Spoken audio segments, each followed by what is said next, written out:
Intuit and card reader India Leigh. Today we're going to talk about soul purpose and soul contracts and soulmates and twin flames. Not everyone believes in this, but it is really interesting to explore.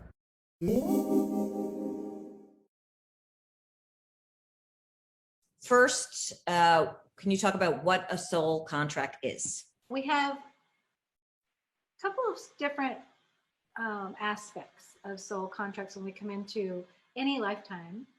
So when we come into a lifetime, our soul has contracted to do certain things, or at least to attempt to learn certain lessons and to complete certain karmic interactions, we'll say. And what we do is we come into every lifetime with partners for these soul contracts. So you can picture that everybody involved is on a higher self level going, okay, I'm going to help you with this. I'm going to help you with that. And it's all with the singular mission in mind of helping you learn the lessons that you need to learn in this lifetime to complete the mission. That would mean, now, in order to believe in this, you'd have to believe in things like pre-life planning and or reincarnation. You would have to be believing that when your body dies, your soul does not die. Is that correct? I think that the previous lifetime things, that's kind of optional, because you could just stick with, okay, I have a higher self, I have a soul being, and I'm in this physical life, and my soul being knows things and is connected to things that my human self may not have access to right now, but maybe I'll get closer and closer to. But the previous lifetime and karma thing, that's sort of, you can take it or leave it. And we are making these contracts with other souls. Is that what you're saying? Yeah. And by the way, I want to take the opportunity to point everybody toward a wonderful author that I started reading decades ago, but his name is Gary Zukov. Oh, and you know him? Yeah. Mm-hmm. His book, The Seed of the Soul, and he now has a new book that's out that I haven't read yet, called Universal Human.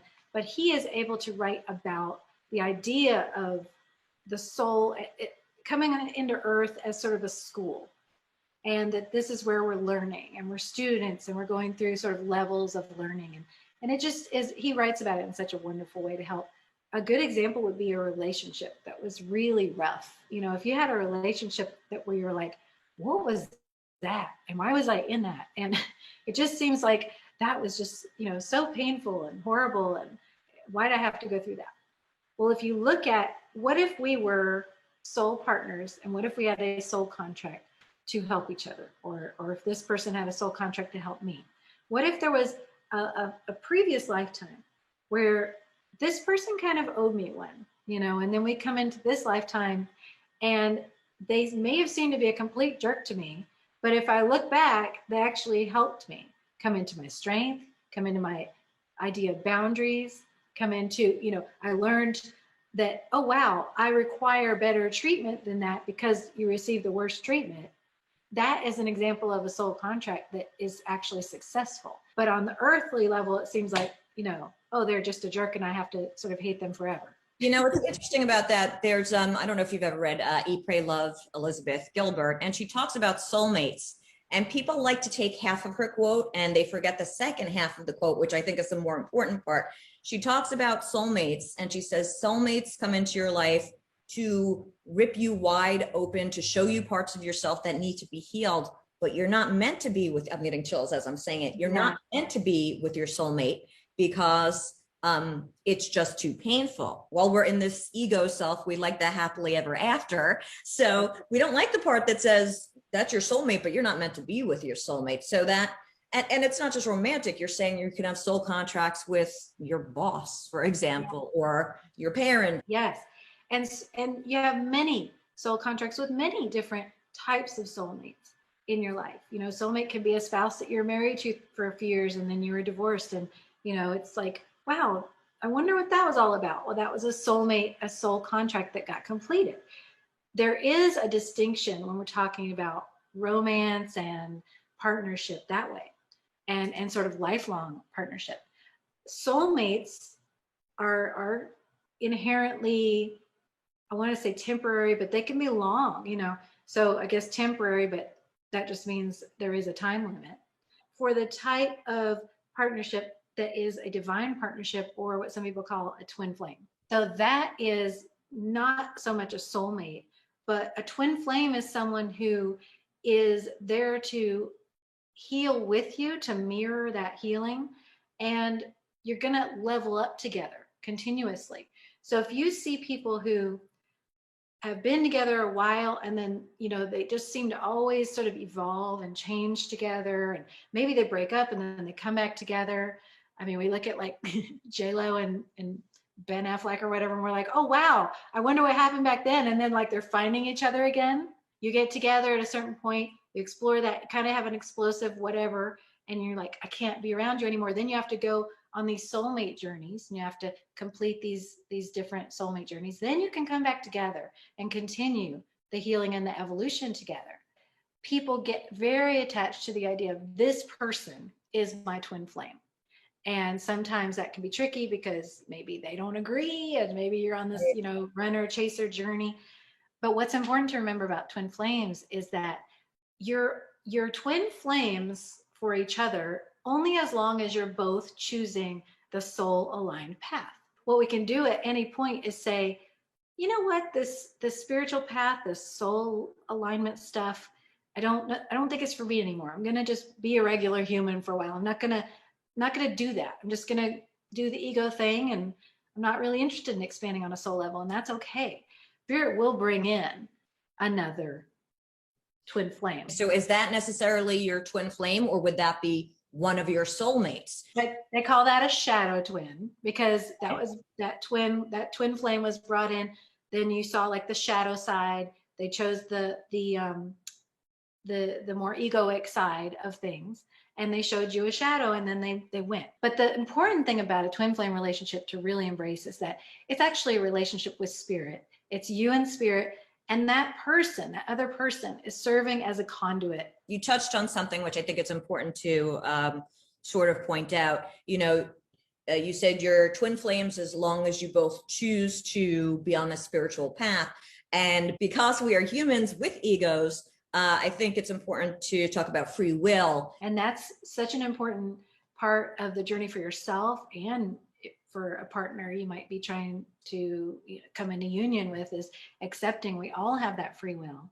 And the free will is really the free will to choose yourself, to choose to love yourself, to choose to be connected with spirit, to choose to expand, all of those things, or the free will to, like we said, just sort of not dive into all that. Yes, we chose, and yes, we're going through the lessons and missions we chose, but the way we go about it, that's the free will part. So you have this lesson that you're going to have to learn while you're here, but you also have free will. So whether you decide to end a relationship or decide to leave it, that lesson is going to show up in some other person or some other situation. So the lesson is the lesson, and it's always going to be the lesson. The form of the lesson kind of depends on your free will and your preferences and your decisions. So, you still will have that lesson. You could choose it at any time. That's why some of us are really late bloomers in life, because it's like, oh, I'm ready now. I was no way ready. Because it was meant to be, right? So it was just our free will pushing us down. Yes.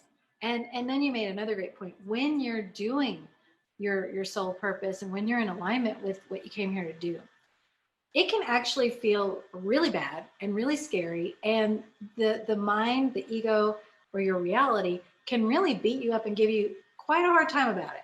So it's a really unhelpful partner when it comes to these expansions, because it's going to hold on to the past. It's going to project into the future. I read a quote the other day that I loved, and it said, the ego doesn't know the difference between the death of your body and its death. It doesn't realize that we will live on without, so it will cling and fight. And I just thought I'd never seen that before. I thought that was perfect. Oh, yeah. It is fighting for its life.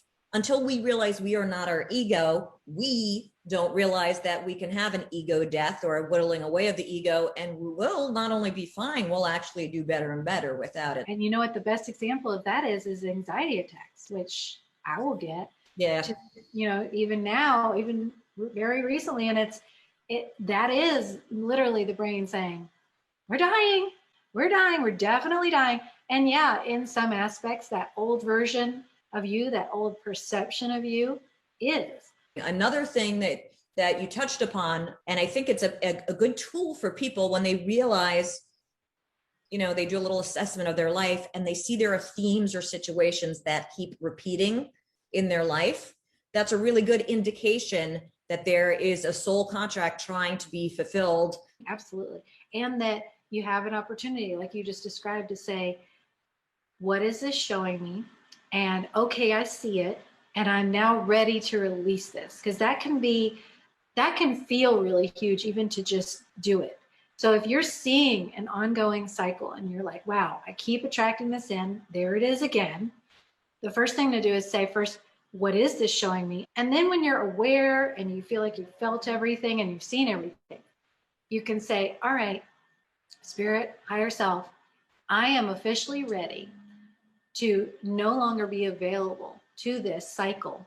And I'm ready to close up that receptor that I have. And I'm ready to align with a higher reality and a higher version of myself. Is soul purpose and life purpose, are they the same? Meaning there's something your soul needs to learn, but are we put on the planet in this physical form? Is there a life purpose, maybe to help other people, or are they one and the same, or how do you think that works? They're intertwined, but they are distinctly different, because one is about your journey for yourself. It's like your evolution. It's as if you were being carved out of stone by Michelangelo, that unveiling that gets carved out by the stone, that is you, that is the expression of you, that is your life's purpose. Then we talk about mission. So mission is about how is the divine using you to activate others, to enlighten others, to enrich others' lives. How are you being of service? That's the part where Spirit is coming through. So Spirit's expressing through you sort of in an artistic way of this is how I want to express through Melissa. And then Spirit's using you as a tool as well, and saying, this is how I'm going to use Melissa. When she's aligned, I can use her to, make this person aware, and to help heal this person, and to bring, light to the world in these unique ways. Really fascinating, and a little confusing, but you did a good job. You did a good job of clarifying. Anything else you want to add? Well, I would add that with any soul contract, whether it's a twin flame or a soulmate or anyone you're interacting with, any human that you're like, what is this showing me? It always is helpful to connect with that person on a higher self level. And the way to do that is just to go into meditation, just be quiet, and just move into the intention. I would like to connect to this person on a higher soul level. Even if you are thinking of who's my divine partner and I don't know, you can say, I would like to connect with my divine partner on a higher self level. And then just meditate with them just like you would a guide. Ask them questions, ask them to help you, ask them to send you signs, and they will work with you, because we're all able to do that on a higher self level. I think you just gave me the topic for next month's Ask India. I want to talk about the concept of one mind and, the universal knowing and tapping into that. So we're already set for next month. Perfect.